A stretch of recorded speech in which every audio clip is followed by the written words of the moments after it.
एगे तोर घर के दुआटी जे गाड़ी डाढ़ाइलो तोर घर के दुआटी जे गाड़ी डाढ़ाइलो से खातिर तोर घरे टाटी लागलो।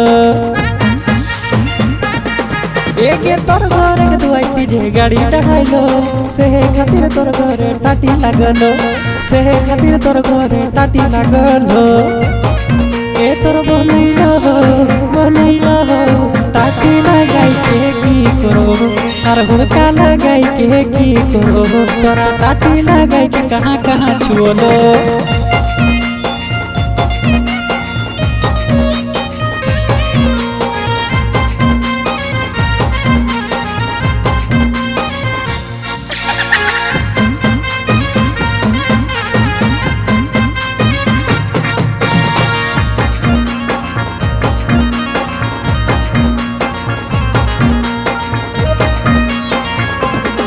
एगे तोर घर के दुआटी जे जोनी बैसलो और तोर लक्षण देखी सबने चुगली करो।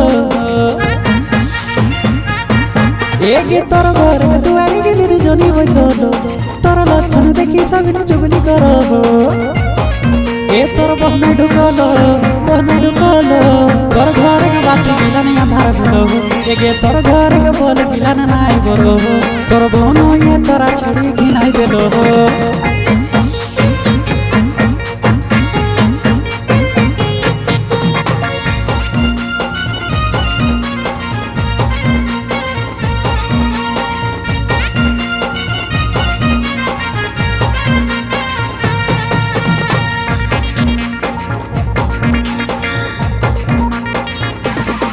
एगे तोर बहन तोर संगे की करो नुकाई नुकाई तोरा बड़ी प्यार करो।